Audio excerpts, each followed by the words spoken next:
Una mano pequeña, cubierta de polvo y restos de papel, se asomaba entre bolsas amarradas. El hedor amontonado en el contenedor parecía tragarse el silencio de la madrugada. Solo se escuchaba el crujir de un paquete roto y de vez en cuando un suspiro que era demasiado breve para ser consuelo.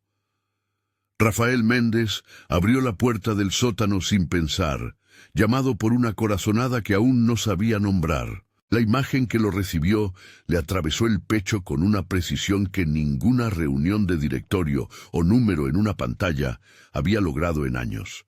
Su hijo, Miguel, encorvado entre cajas, tratando de sacar algo que pudiera calmar un hambre que a su edad no debería existir. No hubo gritos al principio. Rafael no se movió por instinto de rabia ni por teatralidad de enojo. Se acercó despacio como si pisara algo muy frágil. La cámara del teléfono tembló en su mano, no por la luz, sino por la voz que se había quedado sin aire. Miguel levantó la vista. Sus ojos, más grandes que su carita, lo miraron con una mezcla de temor y un reconocimiento que le partió la certeza. No era la mirada de un niño perdido en la calle, era la mirada del chico que lo había visto partir la primera vez, que había aprendido a medir la presencia de su padre en minutos y en llamadas. Él esperaba furia. Todos los manuales dramatúrgicos del dolor humano dictan que un descubrimiento así explota en gritos, en culpas extradimensionales. Pero la reacción de Rafael fue, en ese instante, otra. Se dejó caer en cuclillas sin soltar el teléfono y habló en voz baja, sin acusaciones, sin preguntas implacables. «Miguel», dijo, apenas un susurro que el niño interpretó como permiso para acercarse. Cuando el pequeño se apoyó en su padre, hubo un instante en que los dos se sostuvieron, uno buscando calor y el otro pidiendo perdón sin voz. No fue la escena violenta que la televisión a veces imagina, fue algo más peligroso, porque era íntimo y verdadero. Un millonario que había depositado su vida en empresas y cifras, descubrió que el centro de su mundo, quien debía ser su prioridad número uno, estaba habituado a sobrevivir con lo que otros tiraban al olvido. La mansión, con sus cuadros y su jardinería impecable, se convirtió de golpe en un escenario extraño. Cada habitación parecía haber permitido una ausencia demasiado prolongada. Miguel olía a basura y a la noche, pero no permitían que la narración cayera en detalles morbosos. Su ropa tenía parches cosidos por manos que habían aprendido a remendar la necesidad. Su cuerpo llevaba señales discretas. Unas líneas pálidas debajo de los ojos, las mejillas algo hundidas, una mancha amoratada que no se describirá con crudeza porque la dignidad del niño exigía cuidado. Más fuerte que todo, la timidez al detenerse ante la figura de la mujer que, en la planta alta, mantenía la puerta entreabierta con una sonrisa calculada. Verónica Almeida apareció en el umbral como quien entra en escena con la certeza de que todo está bajo control. Su aspecto público había sido siempre impecable. Anfitriona en eventos de caridad, rostro amable en fotos con cheques enormes a fundaciones, voluntariados cuyos recortes de prensa siempre la mostraban radiante. Pero su expresión, al ver a Rafael con el niño en brazos, fue una composición distinta, meditada, casi teatral. Nada en ella se quebró. La sonrisa se mantuvo, pero los ojos se escondieron tras una sombra que solo Rafael pudo interpretar. «¿Qué sucede aquí?», preguntó Verónica, con ese tono que en público se traducía como preocupación, pero que ahora sonaba a cálculo. Miguel se pegó más a Rafael y el silencio, esa especie de ruido blanco, dijo lo que las palabras no podían. El niño sabía que su nombre no debía resonar más allá de ciertos límites. La madrastra entró en la sala sin perder el control, y con voz suave intentó enmarcar la escena. «Señor, yo fui la que le dije que se tranquilizara, que no saliera», añadió, un intento de explicación que buscaba borrar responsabilidad. Rafael la miró con una calma que en la superficie parecía comprensión y que bajo la piel ardía como una decisión que tardaba segundos en concretarse. No era furia ciega, era algo más frío, la determinación de proteger a su hijo y, al mismo tiempo, de entender qué había permitido que eso sucediera bajo su propio techo. La primera prioridad fue simple y humana: llevar a Miguel a la casa, cambiarle la ropa, darle agua. Rafael supo en ese minuto que las medidas grandes debían nacer de actos pequeños. Llevó al niño a una habitación que por primera vez en mucho tiempo sería exclusivamente de él. Quitó las cortinas con manos que temblaban de más por culpa del miedo a que todo se desmoronara en ese instante. Puso en la mesita un vaso con leche y lo observó beber como quien se maravilla ante algo que debería haber sido común. El silencio entre padre e hijo se llenó de cosas que ninguno de los dos decía. La culpa de Rafael por haber priorizado el trabajo. La desorientación de Miguel frente a un calor que sentía prohibido. La distancia que la casa había decidido entonces que era normal. Cuando la razón volvió con su equipaje formal, Rafael llamó a Jorge Ferreira, su jefe de seguridad y ex policía. La voz de Jorge fue breve, profesional. «Vengo en media hora. No toques nada. Mantén a Miguel lejos de la escena hasta que pueda ver». Era una orden que sonaba a contención. Proteger al niño, proteger la prueba, porque Rafael había entendido algo que no debía permitir, que la transformación de su vida empezaba por una estrategia que evitara un error legal, y más importante aún, evitara que Miguel fuera revictimizado. El primer CTA humano e inmediato de Rafael fue llamar a la doctora Beatriz Correia, pediatra de confianza. Beatriz llegó con su maletín, con manos que no juzgaban. Su tarea no era mirar culpables, sino constatar el estado de salud. En el consultorio improvisado sobre la cama, con mantas nuevas y una lámpara que ofrecía una luz tibia, Beatriz habló en términos médicos, pero con la suavidad de quien atiende niños. «Hay signos claros de desnutrición leve a moderada», anotó en su libreta. «Necesita micronutrientes y seguimiento», dijo sin dramatismo. También detectó lesiones antiguas, marcas que sugieren contención, sin entrar en lo gráfico. Su informe sería la primera pieza del dossier, algo que permitiría que la historia de Miguel tuviera un testimonio objetivo y que, crucialmente, llevaría la evidencia a un plano que la ley reconoce. Mientras Beatriz trabajaba en asegurar la salud física del niño, Rafael sintió una mezcla de emociones encontradas. Había en su pecho, como en todos los que se sorprenden frente a la fragilidad, la urgencia de la venganza y la necesidad más profunda de no cometer actos que pudieran empeorar las cosas. Optó por la prudencia, no confrontar en ese momento de manera avasallante a Verónica ni al personal de la casa. El proceso debía ser legal, claro, impecable. No quería que nadie dijera luego que el padre reaccionó por impulsos. Además, pensó con honestidad. Algo que pocas veces admitía. ¿Cuánto tiempo hace que no sé? ¿Cuántas noches dejé mi teléfono sin revisar mensajes de mi hijo? El peso de esas respuestas le dolió más que la rabia. Jorge llegó con su presencia controlada y la caja de herramientas del profesional. Linterna, tablet, cámaras portátiles. Su primer movimiento fue simple y salvador. Restringir el acceso a la casa para el personal no esencial y asegurar la cadena de custodia desde el primer segundo.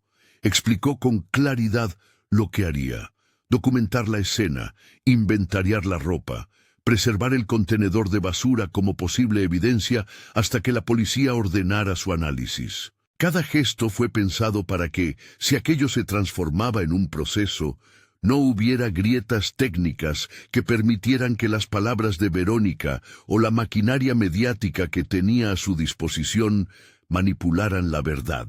La mujer montó con rapidez una defensa pública perfecta. En pocos minutos, con la misma habilidad que mostraba en las fotos de los eventos de beneficencia, ofreció una explicación pública. Miguel tenía libertad de exploración. Había salido sin permiso. Su voz en la sala de estar era la de la anfitriona que calma a los presentes. Su teléfono, sin embargo, sonó con la eficiencia de quien maneja crisis. Mensajes de asistentes, llamados de relaciones públicas y el zumbido de asistentes que en la casa tenían lealtad condicionada. Rafael notó el movimiento, la red perfecta que la cubría. Fue entonces cuando la sospecha dejó de ser solo madre e hizo foco en el patrón, esa perfección pública que contradecía la imagen de la casa. Enrique Cardoso, el abogado de confianza, llegó tras la llamada de Rafael. Enrique no era del tipo que hacía teatro, era un hombre de pluma afilada y mirada exacta. En el salón, con una taza de café que tembló más por la respiración que por la temperatura, dijo lo que Rafael intuía. Necesitamos pruebas, y las necesitamos bien. No para destruir a nadie, para proteger a Miguel. Eso exige pruebas admitibles. Se habló de medidas provisionales inmediatas, prohibición de acercamiento, custodia temporal, bloqueo de acceso a cuentas digitales que pudieran proporcionar evidencia sobre comunicaciones. Enrique pidió calma, coherencia y que la seguridad documentara cada paso para que cualquier manipulación fuese improbable. Mientras los adultos se movían en la casa como piezas convencionales de un tablero, Miguel vivía el mundo a su manera. El narrador observaba sus pequeños rituales, cómo guardaba con cuidado una figura diminuta en el bolsillo, cómo acariciaba una esquina del osito de peluche con la yema del pulgar, como si fuese una promesa materializada. A veces miraba la ventana y parecía medir la distancia entre su aislamiento y el parque que, antaño, había sido su universo de juegos. Había en él una confianza rota, que no se reconstruye con dinero ni con discursos. Requiere tiempo, presencia, y que alguien permanezca incluso cuando la vida externa demande otra cosa. Las primeras noches después del descubrimiento fueron de una vigilancia silenciosa. Jorge instaló cámaras de seguridad en puntos estratégicos, con la autorización de Rafael y dejando constancia para que quedara claro que toda vigilancia era legítima y sujeta a la cadena de custodia. Se reconfiguraron contraseñas, se restringió el personal doméstico y se inició la revisión de registros, entradas y salidas, órdenes escritas, recibos de compras. La casa, que antes escondía certezas cómodas, empezó a mostrar pequeñas grietas administrativas, una factura que no concordaba, un pedido de alimentos sin abrir, mensajes programados que Verónica no pudo borrar. Paralelamente, Rafael contactó a la escuela. La profesora de Miguel, Juliana Costa, fue la primera voz externa que describió un cambio perceptible. Miguel se quedó más callado en clase. A veces traía loncheras que no estaban completas.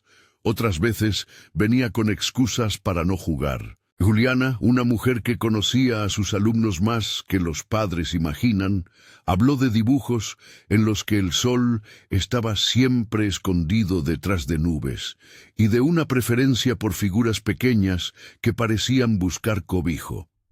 Su testimonio fue registrado en una hoja con fecha y firma, y se incorporó al expediente que Enrique iba montando en silencio. Un testimonio adicional emergió desde un lugar que nadie esperaba. Ricardo Mendonza, un exesposo que había observado patrones similares en otra relación con Verónica. No era prudente presentar ese testimonio sin corroboración, pero la referencia encendió una alarma. Enrique insistió en verificar cada dato con cuidado. No se trataba de alimentar una narrativa automática contra una persona que podía manipular apariencias. Se trataba de construir una verdad inobjetable. Si aquel patrón existía y podía demostrarse, no sería solo la historia de Miguel, sería la de otros que tal vez no habían tenido la fortuna de ser vistos. La estrategia de Rafael fue evolucionando con humildad. No quería que la historia se convirtiera en un espectáculo ni que su hijo fuera expuesto a una guerra mediática que malograría cualquier recuperación. Así que decidió dos cosas a la vez que parecían contradictorias: actuar con la fuerza de sus recursos y hacerlo con la discreción que el caso requería. Reunió a su equipo más cercano y les habló con sinceridad sobre la necesidad de convertir una impotencia personal en una lucha por la seguridad del niño. «No vine aquí a humillar a nadie públicamente», dijo. «Vengo a hacer lo que no hice, estar presente». En la segunda semana, Jorge recuperó una grabación de una cámara doméstica que había sido almacenada por la empresa que gestionaba los sistemas de la casa. La copia fue entregada a él por un técnico que había trabajado allí años atrás y que, al ver la inquietud en Rafael, decidió colaborar. Jorge puso la grabación en una tablet, con la claridad de quien no se sorprende. «Esto debe entregarse a tu abogado», dijo. Enrique recibió la copia, la etiquetó y ordenó su preservación en medios seguros. No era una pieza definitiva por sí sola, pero la manera en que la cadena de custodia se cuidó desde el primer momento le daba peso legal. Sergio, el técnico, había firmado un acta en la que confirmaba la procedencia de la grabación. Esa formalidad, a los ojos del abogado, era tan vital como el contenido mismo. En la grabación había voces, órdenes y silencios que hablaban tan fuerte como cualquier palabra. Se escuchaban fragmentos de conversaciones en las que cierta frialdad imponía límites a quien debía recibir cuidados. No hubo descripciones explícitas de violencia física, pero sí frases que apuntaban a privaciones controladas. «No le des más. No lo dejes salir. Esa es la orden». La orquesta de la casa, cuando se escuchó en la tablet, dejó al equipo sin respiración. Enrique no celebró la obviedad.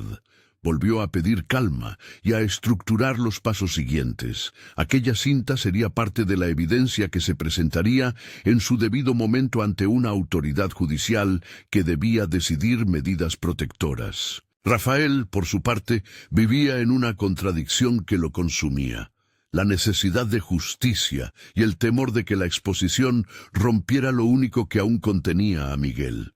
Había aprendido a manejar conflictos empresariales con abogados, relaciones públicas y contratos. Ahora debía aplicar esas mismas herramientas para una cosa diferente, para lograr que su hijo dejara de temer a su propia casa. Decidió entonces que la pelea sería doble: interna para recuperar su papel de padre, y externa para que la ley y la sociedad reconozcan lo que había sido invisibilizado. En una noche en la que la lluvia golpeaba las ventanas y Miguel dormía por primera vez sin sobresaltos, Rafael se permitió sentir la dimensión de su ausencia. Recordó cenas de negocios que nunca cedió, vuelos que prefería a una historia doméstica complicada, llamadas que pospuso en nombre del éxito. La culpa, primera reacción humana tras un hallazgo así, lo rozó con la dureza de quien se reconoce fallido, pero no permitió que la culpa lo paralizara. A la mañana siguiente cambió su agenda para reducir viajes, empezó a delegar responsabilidades y a dedicar horas que había considerado imposibles de regalar. En la casa empezaron cambios concretos. Se pintó la habitación de Miguel con colores que él eligió. Se arregló el juguete que tenía roto desde hacía tiempo, un cochecito con una rueda torcida que para Miguel era un tesoro. Se inventaron rituales de buenas noches que no admitían sustitutos. Pero también hubo fricciones. Verónica no aceptó bien las restricciones. Sus llamados al personal se tornaron más insistentes. Sus mensajes a la prensa se organizaron con prontitud. Empezó a deslizar insinuaciones en círculos sociales sobre la supuesta alienación parental y sobre cómo las familias con poder sufren rupturas que se magnifican. Enrique esperaba esa maniobra y estaba listo. «No podemos permitir que se nos tilde de padre vengativo», razonó. La estrategia debe ser clara, medidas protectoras para Miguel, evidencia sólida para que no quepan dudas. Era una batalla en dos frentes, la legal y la de la opinión pública, y en ambas, Rafael debía ser paciente. Miguel, en su nuevo ritmo de vida, respondió con pequeñas victorias. Empezó a dormir sin sobresaltos, a reír con preguntas que su padre respondió con cuentos improvisados, a aceptar visitas de una psicóloga infantil, la doctora Renata Campos, que consolidó un primer vínculo con la ternura de quien no juzga sino acompaña. Renata trazó un plan terapéutico que mezclaba juegos, rutinas y espacio seguro. Su diagnóstico fue claro: trauma por negligencia y necesidad de un entorno estable. Esas palabras, en boca de una especialista, no eran etiquetas que hicieran daño, eran mapas que orientaban un camino de recuperación real. Mientras tanto, la casa se convirtió en un microcosmos de tensiones no resueltas.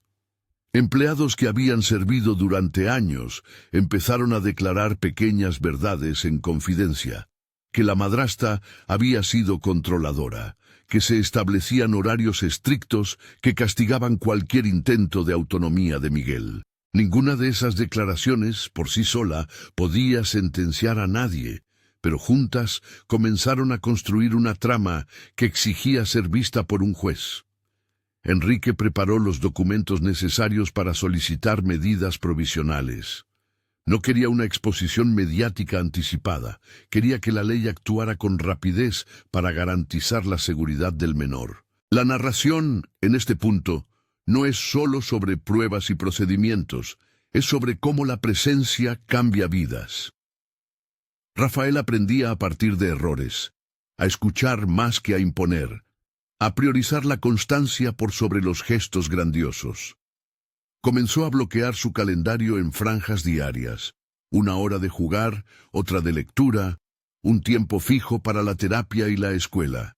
Eran acciones pequeñas, concretas, casi subversivas en su mundo de viajes y juntas. Para Miguel, cada gesto repetido era una señal de que alguien estaba eligiéndolo a él, y no a una imagen ni a una obligación. La tensión que cerraba los días no desaparecía, pero se transformaba. Ya no era solo el pulso del enojo o la rabia ante la injusticia, era la presión de construir un caso que no desapareciera ante la narrativa mediática de Verónica. Rafael sabía que la mujer no se quedaría quieta. Sus equipos de relaciones públicas apuntarían a proteger la reputación con relatos de bondad y malentendidos. Por eso, cada prueba debía catalogarse, cada testimonio registrarse y cada acción documentarse con formatos que la ley respetara. En una reunión que comenzó tarde en el despacho convertido en sala de crisis, Enrique desplegó un mapa de la estrategia: medidas provisionales, custodia temporal, presentación del informe médico de Beatriz, la transcripción del testimonio de Juliana, la cadena de custodia de la grabación recuperada y la declaración del técnico que la rescató. Solamente con eso, y con orden, podremos pedir una audiencia rápida, dijo. La palabra rápida sonó con ecos de urgencia. Cada día fuera del hogar sin protección era un día que podría marcar retrocesos en Miguel. Hubo también un momento en que Rafael enfrentó la propia maquinaria de sus privilegios. El equipo legal y de prensa le ofreció la posibilidad de convertir el caso en un acto público de reparación, un anuncio que pondría en evidencia la crueldad y reconocer su responsabilidad. Rafael lo rechazó. No quería que el niño fuera la bandera de su expiación pública. Quería que la reparación fuese real y privada primero, que la exposición llegara solo si la protección legal y psicológica lo exigían. Esa decisión incomodó a algunos en su círculo, pero fue la que marcó su nueva brújula: discreción, coherencia, presencia. La primera fase de la investigación terminó con la carpeta básica montada. informes médicos, testimonios, la copia de seguridad de la cámara y un acta de cadena de custodia firmada por Jorge y por el técnico que había entregado la grabación. Con esos elementos en la mano, Enrique preparó la petición para una audiencia de medidas provisionales. La cita con la justicia se aproximaba como una olla a presión, liberación de algo contenido, pero también posibilidad de un choque público. Rafael sabía que la sala del tribunal sería otro escenario donde la imagen de la madrastra sería puesta en tensión contra la protección de un niño. Aquella madrugada, mientras Miguel dormía y la casa intentaba recobrarse del temblor interno, Rafael se permitió pensar en el futuro con una mezcla de miedo y esperanza. Tenía la convicción de que su reacción inicial, arrodillarse, abrazar, proteger, había sido el punto de inflexión que transformó su vida. Y aunque la batalla jurídica apenas comenzaba, la salvación cotidiana de su hijo ya había ganado una primera batalla, la de la presencia. La casa, ahora, esperaba la decisión de un juez. En el mundo exterior, la mujer que la ostentaba con su sonrisa calculada terminaba de organizar una narrativa que buscaba controlar lo que aún escapaba de sus manos. Dentro, por primera vez en meses, un padre y su hijo comenzaban a construir una rutina donde el amor se mostraba en actos repetidos y concretos. Afuera, el viento llevaba rumores. Adentro, una voz infantil pedía sin saberlo algo que detrás de todo el aparato legal tenía un nombre sencillo: seguridad. La historia se detiene por ahora en la tensión contenida antes de la audiencia. Los pasos siguientes exigirán la exposición de pruebas, la voz de testigos que puedan dar fe y la decisión de una jueza que deberá balancear la evidencia con la protección inmediata del menor. Rafael mira las fotografías del expediente sobre la mesa y siente que cada hoja es una promesa para Miguel. Afuera, el día amanece con normalidad impostada. Adentro, la verdad empieza a encontrarse con la ley. Antes de continuar, si esta historia te interpela, comenta desde dónde nos miras y si te quedas hasta el final, deja tu me gusta. La fecha de la audiencia llegó con la misma mezcla de normalidad y electricidad que traen los días que prometen cambiarlo todo. La mañana estaba fría. El coche que llevó a Rafael y a Miguel al tribunal parecía más pequeño que la casa a la que habían huido semanas antes. Miguel se aferró a la mano de su padre con la familiaridad de quien ya sabía que la presencia real se demuestra paso a paso. En silencio, Rafael le apretó los dedos y le dijo algo que no necesitó ser alto para ser sentido. Hoy estamos juntos, siempre. El edificio de justicia olía a madera pulida, a papel y a tensiones contenidas. Afuera, algunos coches de prensa ya circulaban. La noticia se había filtrado en redes, y la espera por la audiencia alimentó a quienes buscaban una historia de escándalo o de redención. Enrique pidió discreción a la entrada. Ninguna declaración breve a la prensa hasta que la jueza Marta Oliveira hubiera escuchado a todas las partes. Esa solicitud, pequeña pero firme, marcó la línea entre mostrar y proteger. La sala se llenó de rostros que no eran todos extraños.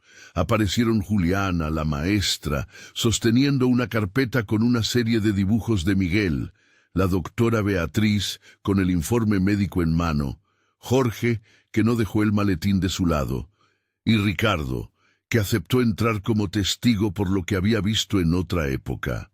Verónica, acompañada por su abogada, ocupó un banco con la compostura de quien confía en su propia narrativa pública. Su semblante no vaciló, pero en su mirada hubo un filo que Rafael no necesitó interpretar. Su prioridad era Miguel, que la sala entendiera y que la ley dialogara con la verdad. La audiencia comenzó con formalidades. La jueza Marta convocó a las partes y explicó que el objetivo de la sesión era resolver medidas provisionales de protección y custodia ante indicios graves de negligencia. Enrique pidió que se admitieran los informes médicos, los testimonios escritos, la transcripción de la grabación recuperada y la declaración del técnico que la entregó a Jorge.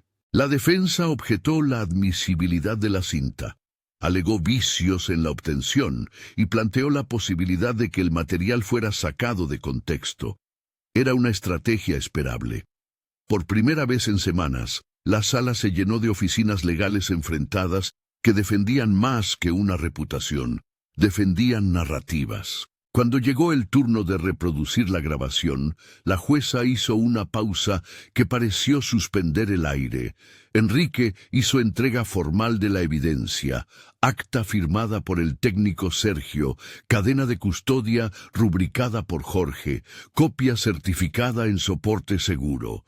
Ese rodeo de formalismos calmó la sala, porque cada firma y cada sello eran en sí mismos una defensa contra la posibilidad de manipulación. La jueza autorizó la reproducción, condicionado a que el contenido se usara sin editar y dentro del expediente.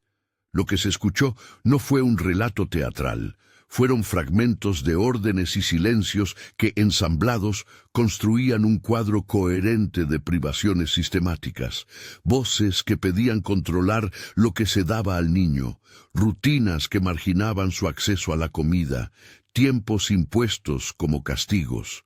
No había descripciones grotescas ni apología de la violencia. Había, en cambio, una pauta de dominación, de imposición de límites que equivalían a negación. La sala, acostumbrada a discursos medidos, quedó en un silencio que pesaba como un segundo juez. Algunos juristas intercambiaron miradas. Los periodistas anotaban en sus libretas con la rapidez de quienes comprenden que una grabación así puede definir un proceso. La defensa intentó desmontar el impacto. Presentó expertos en psicología que, desde su testimonio escrito, adujeron posibilidad de interferencias y hablaron de la complejidad del contexto familiar. Plantearon la tesis de la alienación, sugiriendo que la presentación podía estar motivada por una disputa de poder entre adultos. Enrique respondió con calma y precisión. Expuso los informes médicos que describían el estado nutricional de Miguel. Presentó las hojas de la escuela donde Juliana consignó recurrentes faltas a la hora de jugar y el patrón de dibujos sombríos, y luego pidió que la perita en trauma infantil, la doctora Renata, la cual ya había preparado un informe forense, declarara. Renata explicó ante la sala, con la claridad de quien ha visto el mapa del daño más veces de las que desearía, cómo ciertos comportamientos, aislamiento, miedo a la figura de la mujer adulta de la casa, regresiones a conductas de apego ansioso, correspondían a respuestas adaptativas a un ambiente controlado. No utilizó palabras de condena. Entregó datos clínicos que conectaron la evidencia médica con lo que la cinta sugería. La exposición técnica tuvo el efecto de un puente. No acusaba sin pruebas, pero daba sentido a las señales. La declaración de Juliana fue sencilla y contundente. Contó cómo Miguel había bajado la voz en clase, cómo se refugiaba en los rincones de la biblioteca y cómo en los últimos meses sus loncheras habían venido incompletas. Llevó consigo algunos dibujos, y el juez permitió su visualización como prueba de la afectación emocional del niño. Juliana no dramatizó. Habló como quien protege a sus alumnos con la verdad de su testimonio diario. Las preguntas cruzadas buscaron minimizar, pero el testimonio quedó tendido sobre la mesa como un registro escolar que difícilmente quedaría en duda. Ricardo, el exmarido que trajo el patrón, habló de forma mesurada. Contó experiencias pasadas que, sin ser idénticas, tenían eco en conductas de control. Su testimonio fue tratado con la cautela que exigen los tribunales. Se consideró como indicio. no como sentencia, pero aportó un hilo que, enlazado con las otras piezas, reforzó la percepción del juez sobre la necesidad de protección inmediata. En la argumentación final, la defensa insistió en la presunción de inocencia y en la vulnerabilidad de las relaciones en la esfera privada. Enrique, con voz que no perdió la firmeza, centró su mensaje en el niño. La cuestión aquí no es destruir una reputación, señora jueza, es proteger a Miguel ahora.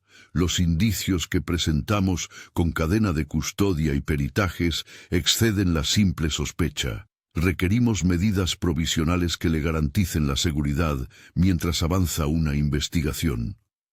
La sala escuchó, pero la decisión no era solo legal, era humana.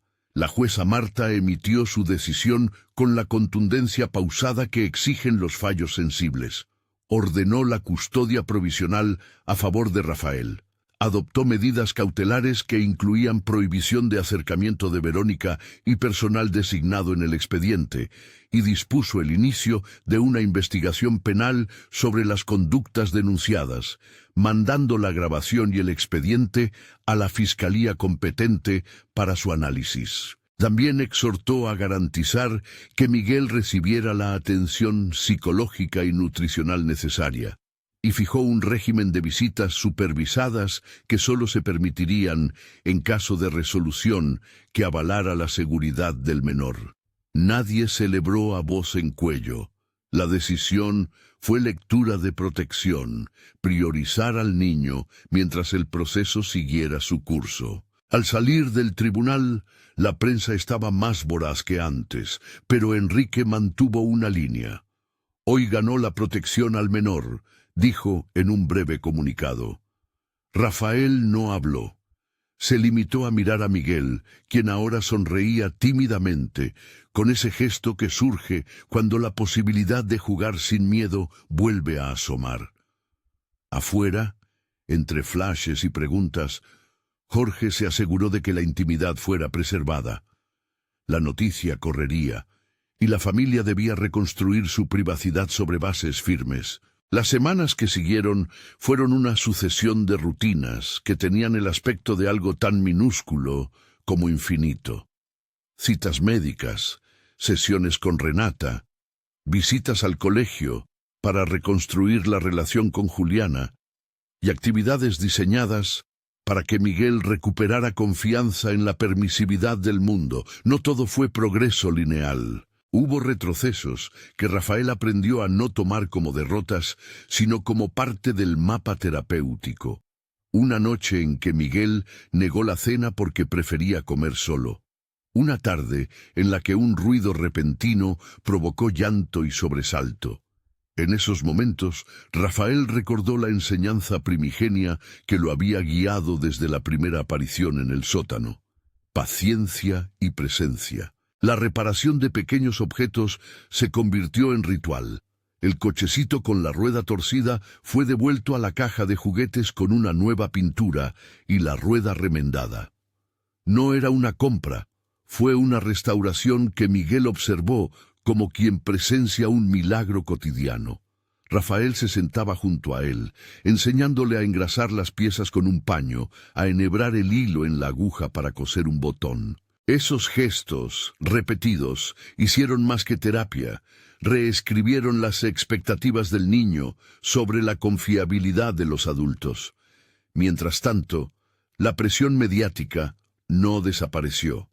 Verónica, a través de su equipo, lanzó comunicados que hablaban de malentendidos y plantearon la posibilidad de que la disputa fuera una fractura personal que se había magnificado por el acceso a recursos y la exposición pública.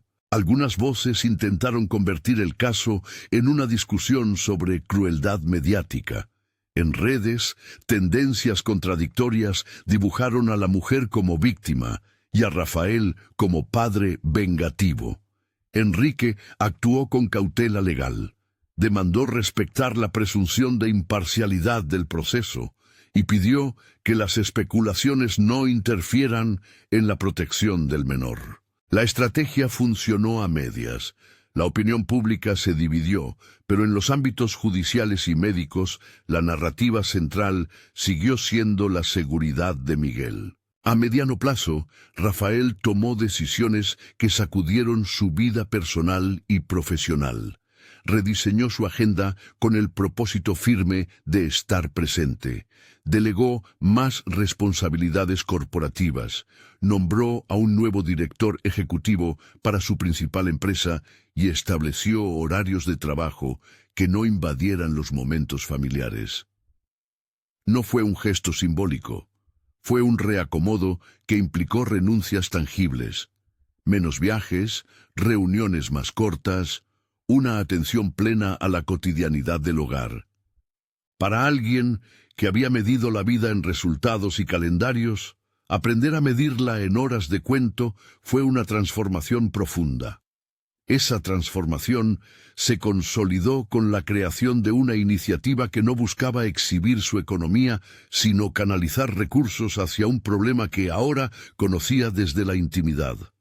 Rafael convocó a expertos, Gora, Patricia, profesionales de protección infantil, educadores y juristas, y fundó una organización cuyo foco sería la prevención, detección y acompañamiento de casos de negligencia y maltrato en contextos domésticos.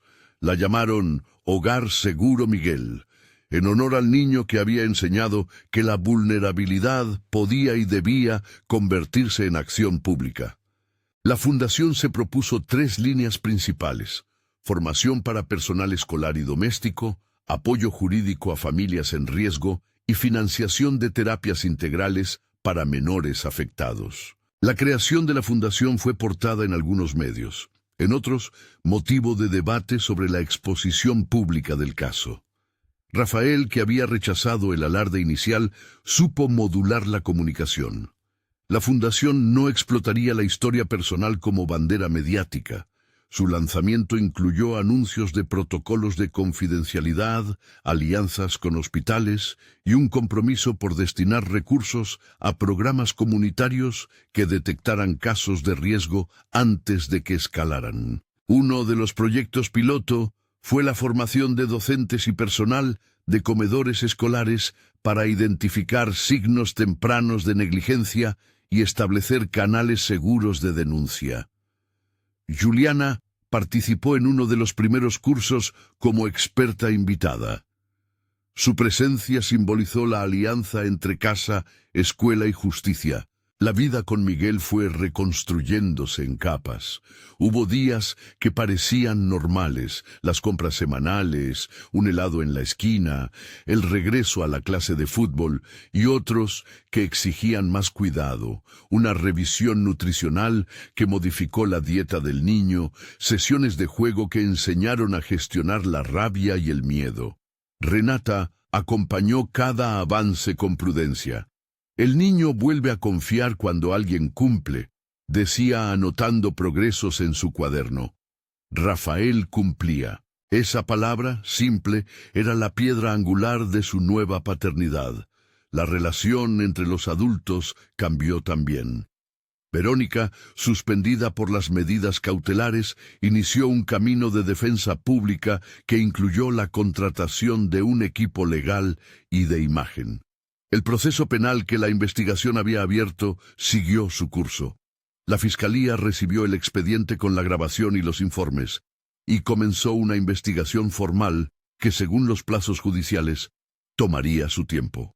Enrique explicó a Rafael y a Miguel que la justicia no siempre avanza al ritmo del deseo, pero que las medidas ya otorgadas protegerían al niño mientras tanto.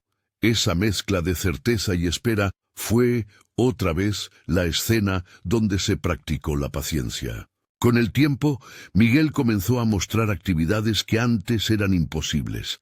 Se ofrecía a leer en voz alta en la escuela. Levantaba la mano para participar en clase y aceptaba invitaciones a merendar en casas de amigos.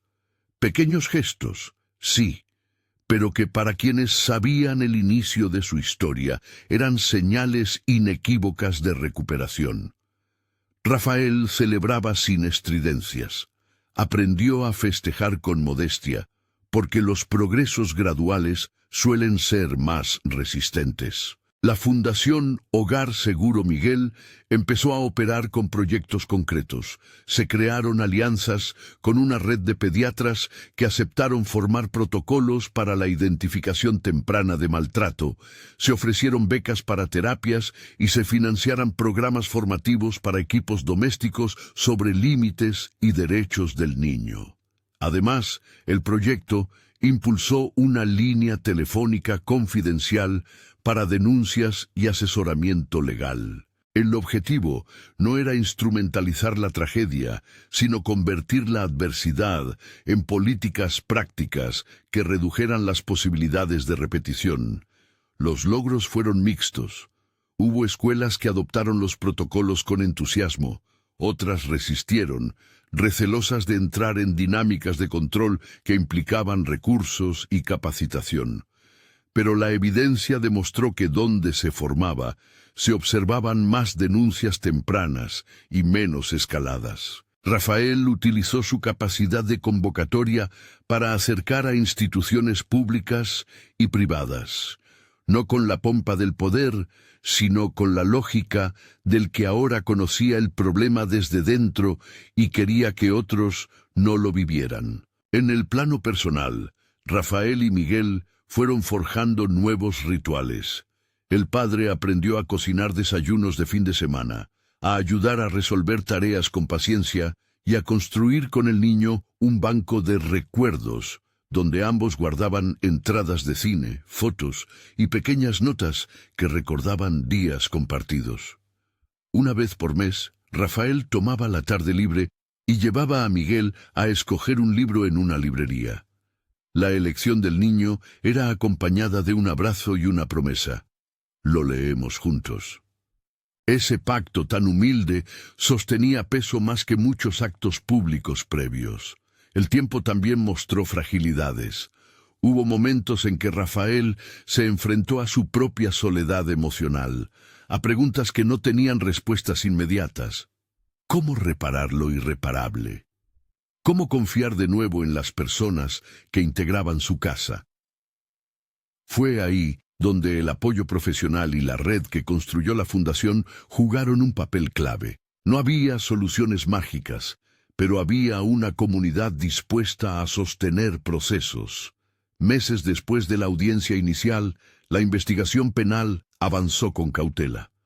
Las diligencias agregaron testimonios de empleados y la revisión de otras grabaciones del sistema de seguridad, todas documentadas y admitidas conforme a la ley. El proceso mostraba indicios suficientes para sostener una acusación formal en relación con conductas que habrían puesto en riesgo la integridad del niño. Sin embargo, la pieza judicial que definiría la culpabilidad o inocencia de Verónica aún no había culminado. La narración pública se polarizó. Algunos pedían condenas inmediatas, otros exigían respeto a la instancia judicial. Rafael mantuvo su postura: confiar en el proceso, proteger a su hijo y poner recursos a disposición para reparar y prevenir.